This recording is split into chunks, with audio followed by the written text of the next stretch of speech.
Goldboys Live, Picket Sports, Sleeper Picks, the two best words in sports, Game 7. Happy Memorial Day to everyone. We got a Game 7 tonight, but Josh, before we get to that, I think, once in a while, it's worth looking back. Game 6 is one of those special moments, one of those special nights where, the NBA, let's be honest, it's a lot of load management. It's not a great regular season, but man, you get a game like we got Saturday night, just an incredible, incredible game. It sort of makes it all worth it. So, curious what your reaction was. Did you think White's shot was good at the buzzer in time? Man, just what a game. Curious what your thoughts are.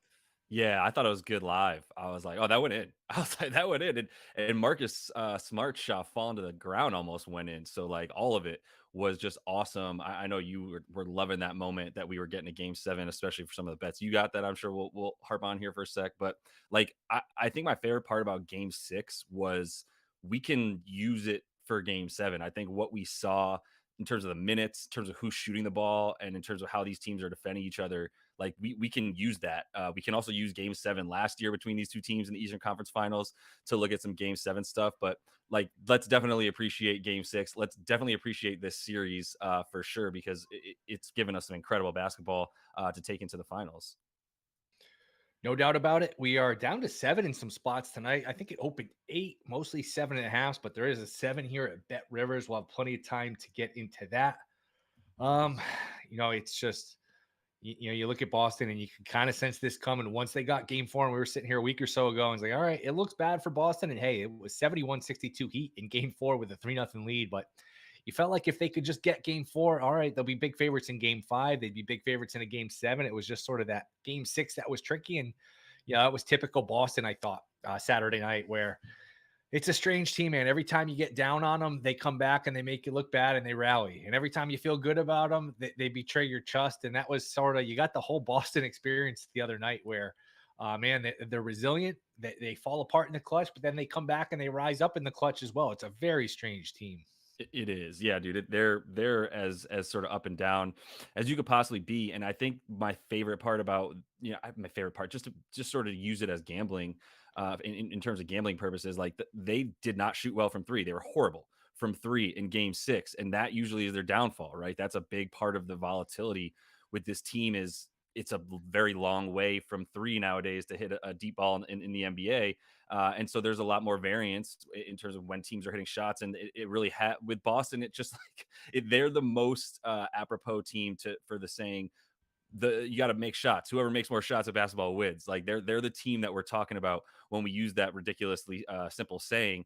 But it didn't really come to fruition to be that way in Game 6, which is why I still continue to love them for Game 7. Like what in this game would indicate to you that the Heat can win this game? Really, like it's going to have to be some stuff that, first of all, they can't miss from three. They have to get to the foul line like 25 times. They have to continue to rebound or at least come close to having the same rebounding numbers as the Celtics, if not more. And they've got to hope that the Celtics once again don't shoot in the 40% range from three. So like their margin for error is so small that even if they win this game, and I bet against them consistently, like I'm going to, then I'm not going to feel like an idiot if the Heat win. I'm going to say, wow, tip my cap to whatever craziness I just watched to get them to be able to beat the Heat in Game 7. That's kind of how I'm feeling about it. I think the case for the Heat would be this. It would be Butler and Adebayo are going to have to play better. I think it's a scenario, like you said, it's a 3-point shot where Boston doesn't shoot it well. Miami, look, I mean, it's tough for Miami because they got the bad shooting performance from three from Boston the other night. I think it was 7 of 35, just horrible, and they still lost the game. You know what? If you get another night where if you're Miami and you knock down 14 or 15 and Boston only knocks down 10 and you can just win the 3-point line by 15 points, you give yourself a shot. A nuclear game from Butler, a better game from Adebayo. There's a path. I guess the other argument you'd make for the Heat is, well, and I like Boston tonight, so I am just playing devil's advocate here. Yeah. You would say, hey, home court has not meant a lot in the series. Home court has not meant a lot between these two teams, between last year when they played in the conference finals. This year, the road team is 4-2 straight up. And with 3 minutes to go in a tie game, it could be, if you're able to get it there and Butler can take over, Boston gets a little tight at home. I guess that would be the case, but Yeah. I kind of feel like Boston has taken control of this series.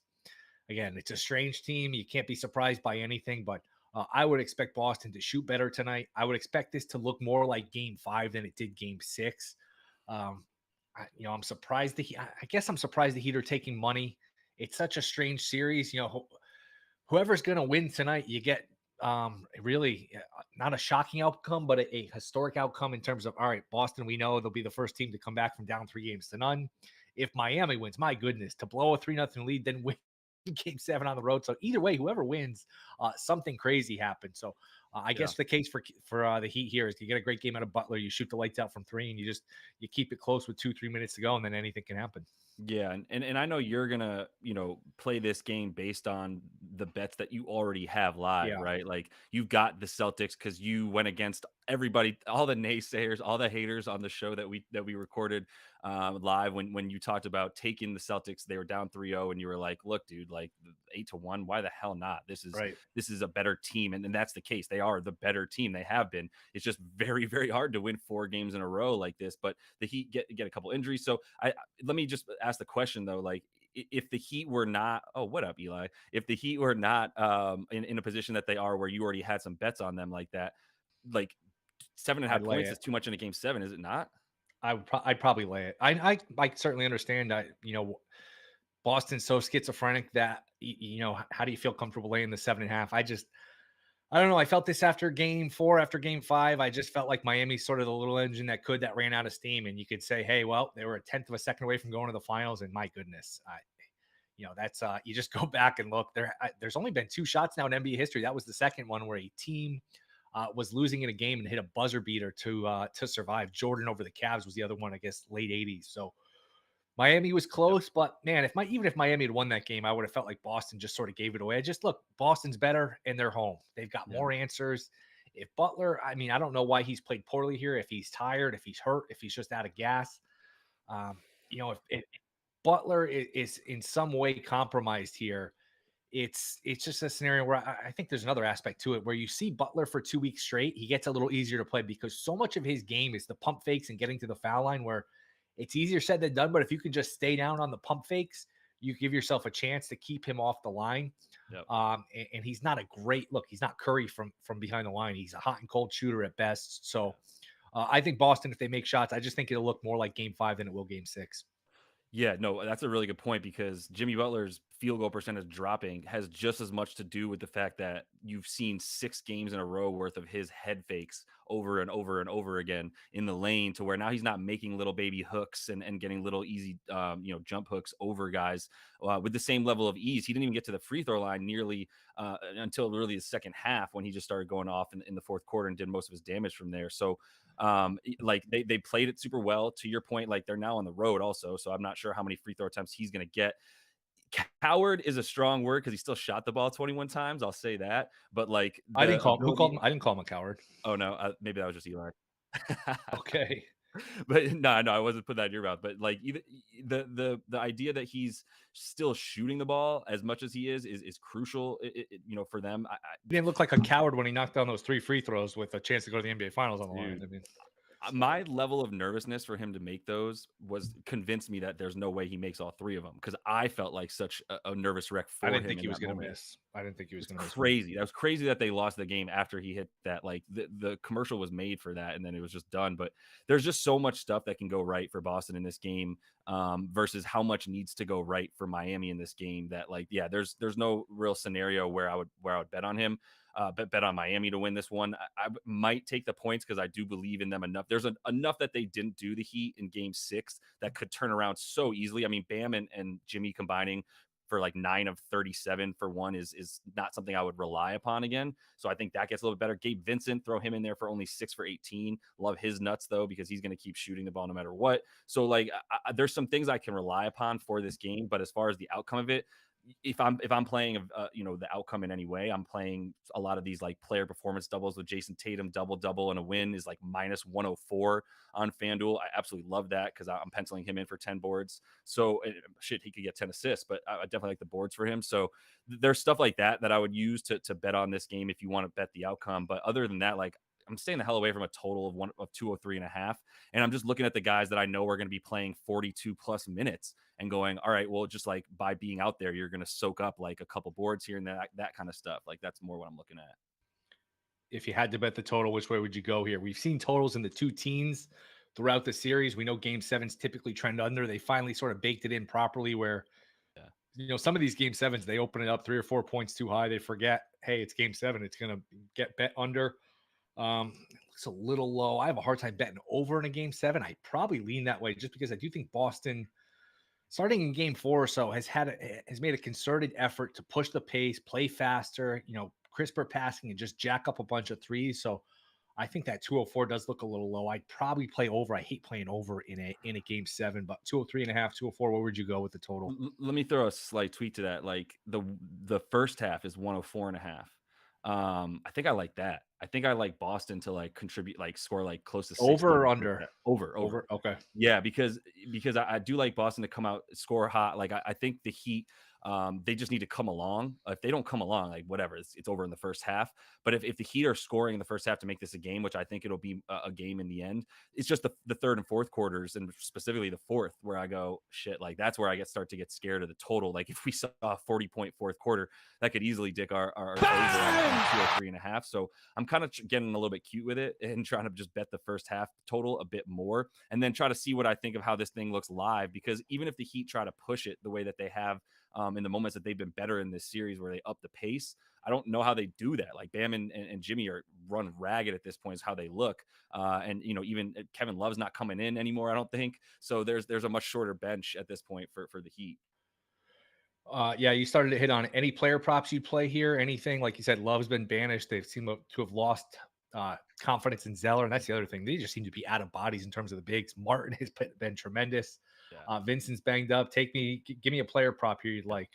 For sure. Yeah. I'm like, let me just start with Mr. Vincent there, because it's at 13.5 and he just shot the ball 18 times. You think he's going to shoot the ball less times in this game? Like, no, he's took the second most amount of attempts last game. He's going to do that again. So I'm taking over 13.5 on him. And that's the narrative behind any of these player props is like, who is going to be on the floor for 42 minutes? It's going to be Vincent and Bam and Jimmy on that end of the floor for the Heat. It's going to be Marcus Smart and then the Jalen Jason combo. Even Al Horford, we know we're going to get him and Derek White. Like those 10 guys are going to be on the floor for at least 40 minutes each. So I'm also looking at Marcus Smart, who we know is not scared to shoot. You can get 3 threes for him at plus money right now, where he's hit at least 3 in the last 3. He's taken 9 a game. He took 22 shots in last year's game 7 because he's going to be pulling, including 10 threes. So, yeah, the 3 made threes for him for even money is silly, in my opinion. I think they mispriced that, honestly. I know that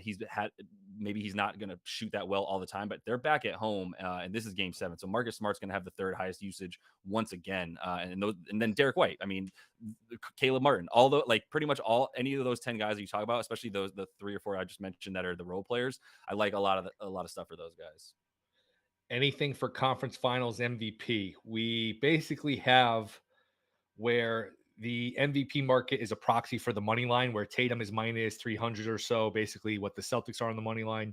Butler's plus 260 or so, basically what the Heat are on the money line. So what they're saying is if Boston wins, Tatum's going to get it. If Miami wins, Butler's going to get it. I don't really disagree, but let's just try to find a number. If you had to bet somebody else, could Martin with a big game tonight win it at 22-1?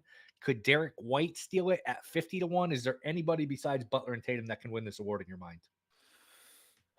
I mean, everyone was saying Caleb Martin would have won it if they had won game 6. That was like a talking, not everybody, but that's a talking point. I think Tim Bontemps went on the record and he has a vote and said if they won, he would have voted for Martin. Now I don't know how many voters there are. That's important. That's an important part of this, but that's at least somebody with that thought process. So yes, yeah, and also the guy who writes the reports on how the media is voting about the NBA, Tim Bontemps, right? So he's the guy who's plugged into how everybody's feeling about it. The awards thing is such a weird crock to me, but either way, like did you get Jason Tatum at like plus ridiculous money to be the Eastern Conference Finals MVP? When the Celtics were 8-1, I didn't realize Tatum was 12-1, so I made a separate trip to the book that was worth it. So I do have Tatum at 12-1 to win Conference Finals MVP. Incredible. Yes. Absolutely incredible. In which case it's like worth maybe Caleb Martin at plus 22.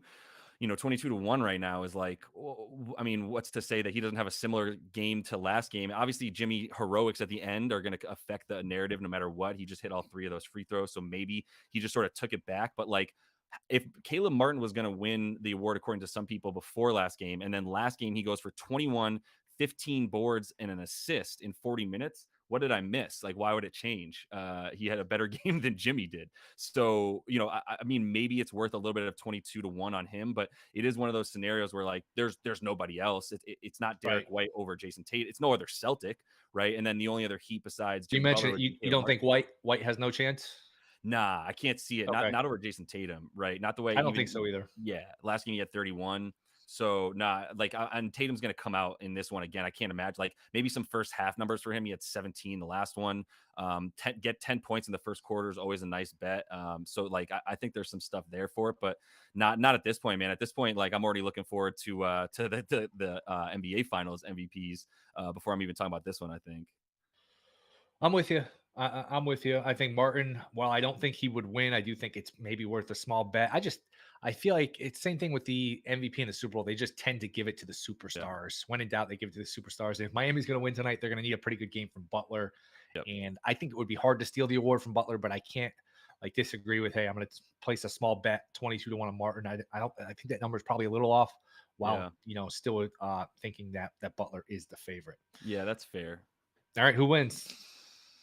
Seas, man. You don't With come you. all the way back from this. I mean, the only other teams to come back from 3-0 to even play in a game 7 were all dogs, right? They were all the teams coming back. You don't have the Right. one seed have to come back like this before. And I think that was a lot of the logic that you used to even, make those original bets about the Celtics coming back for the first time in NBA history in this scenario is wait, dude, they're the better team. If they just play better, they win 4 in a row. So I'm assuming you use that kind of same logic tonight, right? I think so. I think the Celtics win. I would love a Celtics win and not cover because I did hedge out a little and take some Miami plus the points. So a Celtics win and a Miami cover. I might have a heart attack along the way, but that would be ideal for me. But I got a feeling Celtics run them out of the gym. I just can't get game 5 out of my head. I just think Boston, if you're Miami, man, you got a 7 out of 35 or whatever it was, 3-point shooting game, Yeah. and you weren't able to win that one. Boston's a good shooting team. They've been getting a lot of attempts. That building's going to be crazy tonight. And I think we're going to see history. It was bound to happen. I mean, just like a 1 seed versus 16 in the NCAA tournament, just like a 3-0 lead in baseball, like eventually, you know what? History happens. And I think 11 o'clock tonight Eastern, we are all going to witness history. I think the Celtics win and move on and sets up a great final. Celtics Denver, that'd be a fun final. It's, you get the one of the story franchises in Boston versus the newcomer in Denver. You get Jokic. You get the whole story of Boston coming from 4-0 down. It's basically or 3-0 down.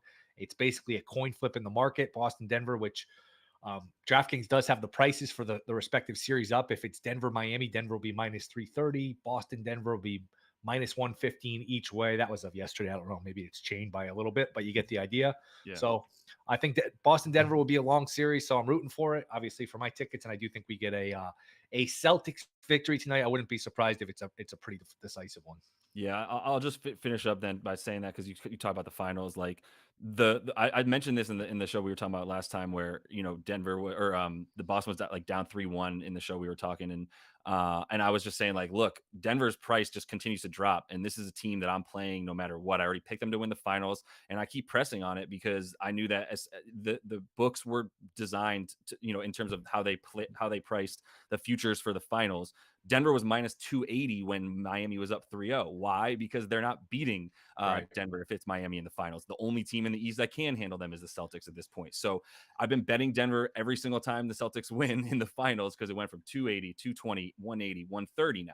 And I hit it at minus 130. And I do believe if and when Boston wins tonight, Denver's back to about even money, maybe minus 110 for the Nuggets at that point, one somewhere around there, but like still taking that price as it is. And that's been sort of my play is like, I believe in this team. And if the market factors are just going to continue to push that stock in my favor, so be it. Because I believe in it that much, All right. We covered it. Well, in terms of the NBA, before we wrap up, let's do a little baseball. We'll bring in Eli here. Eli, can you hear us? Yeah, what's up? What's up, man? Been a Congrats while. on your recent. It has been a while. Congrats on all your recent success. Your your newfound fame. That's awesome. You hit a play like that, a couple plays like that. That is tremendous. It's ridiculous that Major League Baseball does not have every team playing today. I don't understand why half these teams are off. It's Memorial Day. You should have everybody playing double headers, baseball day. I don't know what baseball is doing, but if you look at the board today, what are you looking at? Give us something you like. Yeah, so these two are actually live in the first two 1 o'clock games. Rangers and Tigers. So I was on Josh Young bases and home run. He just got a hit. Just got picked off like an idiot. Not sure what he was doing actually. Kind of the whole planet is on this though. But so his bases are down to like minus 160 for over 1.5. So he just needs one more hit. But you can't get his home run live for I think like plus 600, plus 550 or something on DraftKings.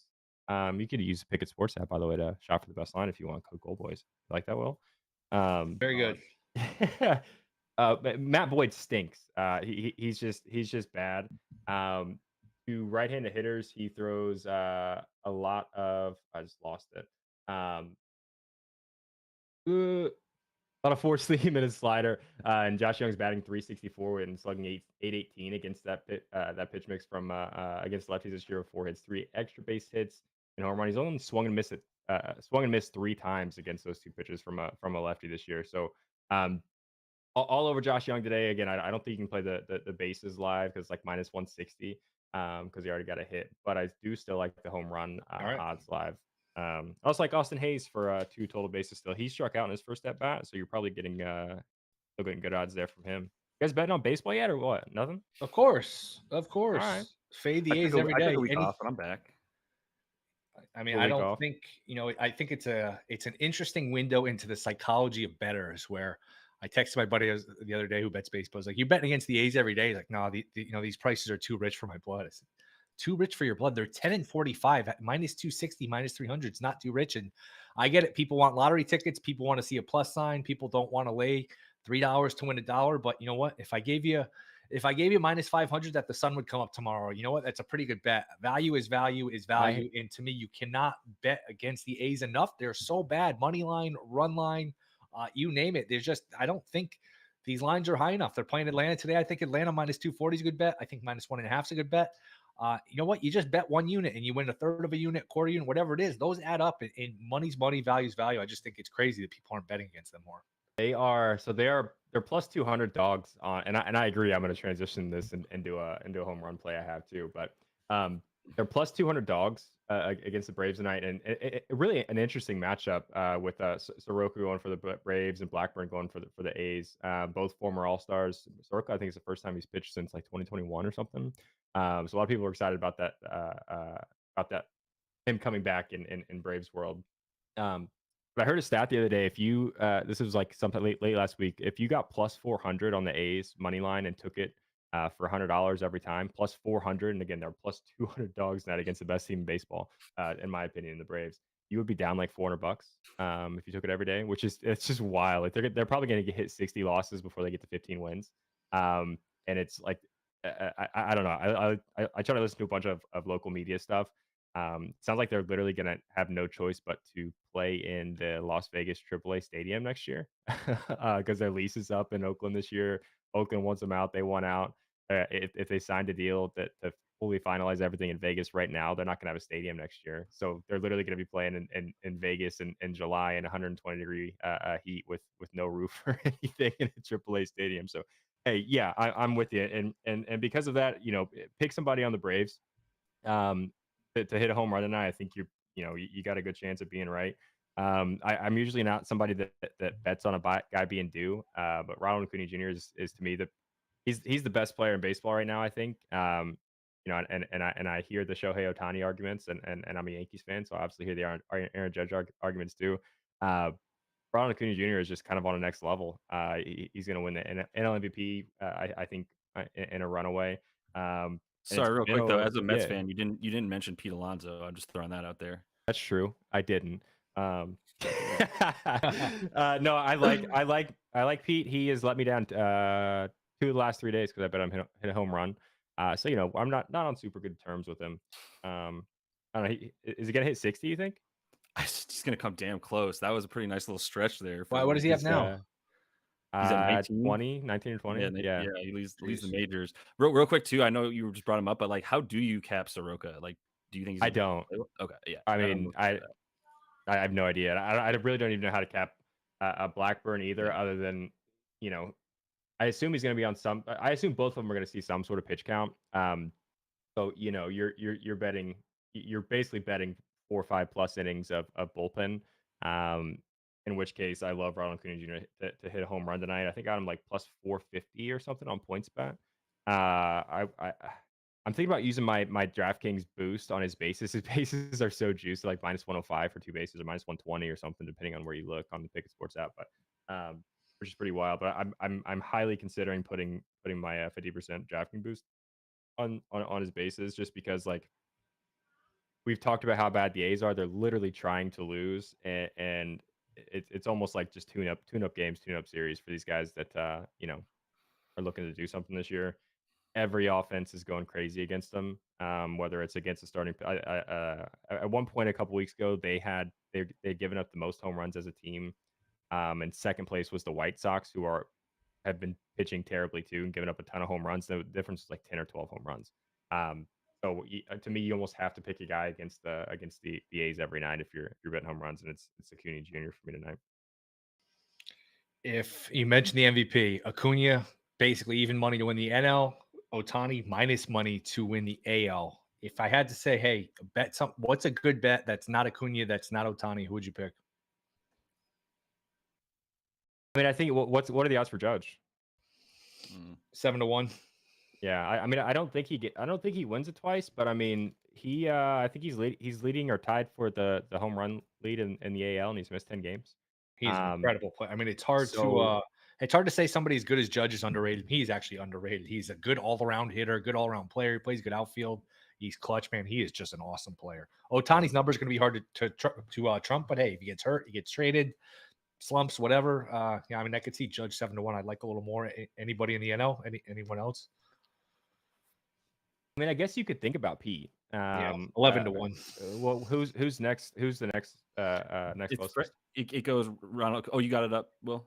It is Freeman 10-1, Alonso 11-1, then Soto's come on a little bit lately, 16-1, Goldie 20-1, Betts 20-1, Harper 20-1, Tatis Jr. 22-1, Muncy 30-1, who just got hurt. So yeah, it gets crazy after that. Yeah. I mean, you could look at Freeman too, I think. But in the NL, barring an injury on both sides, I think those are the guys who win it. Yeah, I don't think you can play Ohtani at minus money, just because I do think there's like a 7, 8, 10% chance they trade him, and then who knows what, like we saw that with Soto last year, where he that changes a lot. Like mindset wise, what will happen to him if he ends up?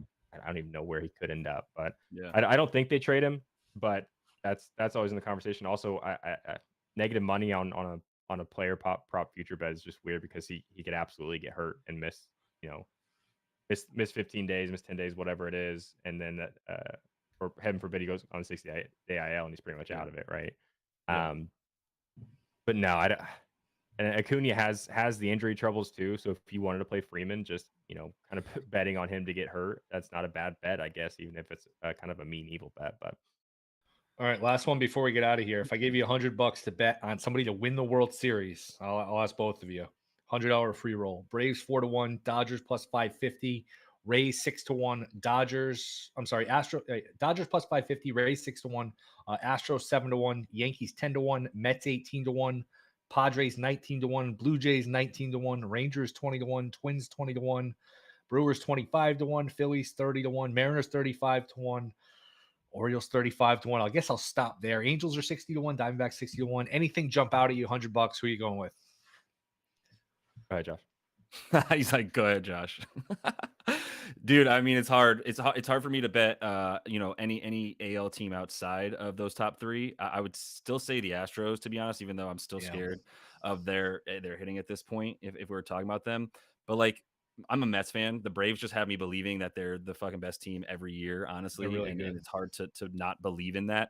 The Doyers, fine, like I guess, but I'm kind of off the Doyers, to be honest. Who's the bet? Who's the bet? Who's the bet? But the bet, okay, sorry, for the bet, I'm taking the Stros from the right. AL and the Braves from the NL. I'm taking one of each, to be honest, and I don't really want to have to put either of them over each other.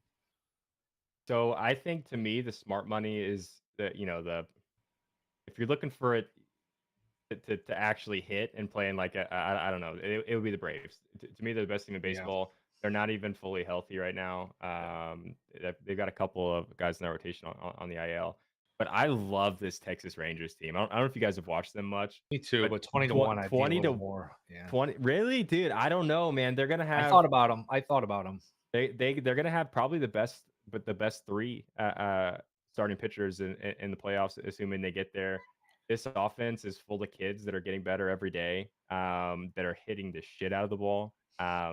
So 20 to 1, I mean, playing the value, I like. I don't really bet futures, but that kind of jumps out to me. I was expecting you to. I kept waiting and waiting for you to read them off because I haven't even looked at World Series odds. But I'm just the worried they Rangers don't are win the good, division. Then they man. have to win that best They're 2 gonna out win of the 3. division. They're gonna win the division.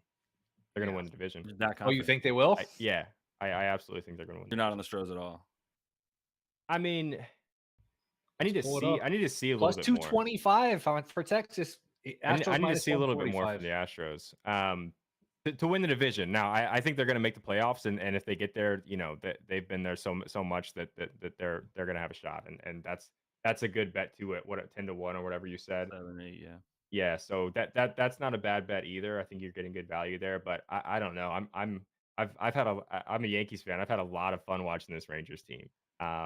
They're And they're awesome. good, man. They're missing the best pitcher in the world right now. So He's always hurt, Um, though. That's the thing. I is mean, he? you can't be like, oh, well, when DeGrom's healthy, he's never healthy. He's literally yeah, but never is pitches. he going to be healthy in the playoffs though? Probably not. When is he yeah, ever? He's never that's healthy. true. He's not healthy at the end of the True. season ever, dude. Yeah, I mean, you're talking to a obviously disgruntled Mets fan here, but like I'm not believing DeGrom. I love the young lineup, like you're saying. Like I've got 2 different dudes on a bunch of fantasy teams, so like I'm all over Jonah Heim and everybody here. I love them for sure. That Marcus Semien is an amazing pickup, but like. Yeah, I think at the end of the day, I just believe in what the Stros bring you. Like they got me believing every time that it comes to like September and October. I'm like, oh, okay, well then this is where they just win. Like they're the playoffs team. So you think? no, so that's Eli, not you bad. think plus 225 on Texas is a good bet to win that division? It's not bad. They got a lead. Yeah, I mean, Astros are full of injuries. I mean, Jose Abreu just hit his first home run yesterday. He's obviously if he gets it if he gets it going, and Altuve just came back the week before last. If he really starts to warm up too, you know they're going to be a problem. But how big is that lead? Like 3 games, right? 2 games. Yeah, it's a few games. I don't know. I'm not a futures guy. I think maybe for the division, I maybe would want a little bit more, but I think they're going to win the division. So, yeah, plus 250, sure. It's all good, dude. Everyone's here for the dingers. You know what I mean? You don't got to force you to make booster bets. Ronald Acuna. I guess I'm going to answer my own question here. I Yeah. would probably like a little more. I think Seattle, you would want a little bit more. I think you're getting Seattle enough. 35 to 1 to me is interesting just because of their pitching. You're going to roll out Kirby and Gilbert and Castillo and this kid Miller, who's just fantastic, who a lot of people probably haven't seen yet. That's tough in a playoff setting. Now they got issues on offense, but Rodriguez can dominate a series. To me, 35 to 1 again. Probably like a little more. And again, if you're not going to win the division, though, too, to your point, Will, like yep. So. All right, boys, we're going to let everybody enjoy their Memorial Day. Eli, appreciate it for hopping on, talk a little baseball. Josh, guys, enjoy your holiday. Good luck with all your plays. Enjoy Game 7. We'll be back tomorrow, 1 o'clock Eastern. Until then, we'll see you later. See ya.